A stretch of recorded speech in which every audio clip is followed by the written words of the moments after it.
Magandang araw sa inyong lahat at welcome sa aking channel.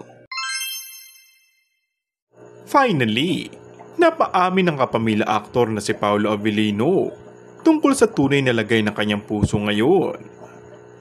Sa pagbisita ni Paolo para sa bago nitong endorsement, ay na-corner ang aktor ng ilan sa mga makukulit na media. Dahil dito, diniretsa si Paolo, "Kamusta ang lagay ng puso mo?"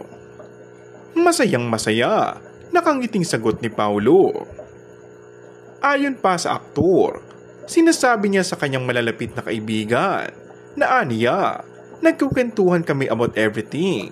So alam nila kung kailan ako maligayang maligaya o kung kailan ako malungkot."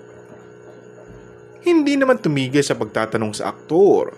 Aniya, "Pero Paolo, 1 to 10, gaano kasaya ang iyong puso?" 10. Nakangiting muling sinabi ni Paolo. "So you're not single? Mag-uusisa pa." "Masaya ako," matipid na sagot ng aktor. Tanong muli, "Are you single?" "No, I'm not single," pag-amin naman ni Paolo. Dito na din umano't tuluyan nagpaalam ang aktor.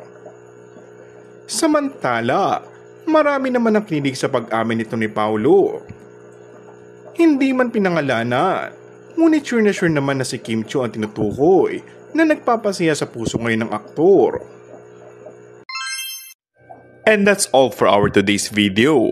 Kung bago ka lang sa aking channel ay mag-subscribe at pindutin na rin ang notification bell. Maraming salamat!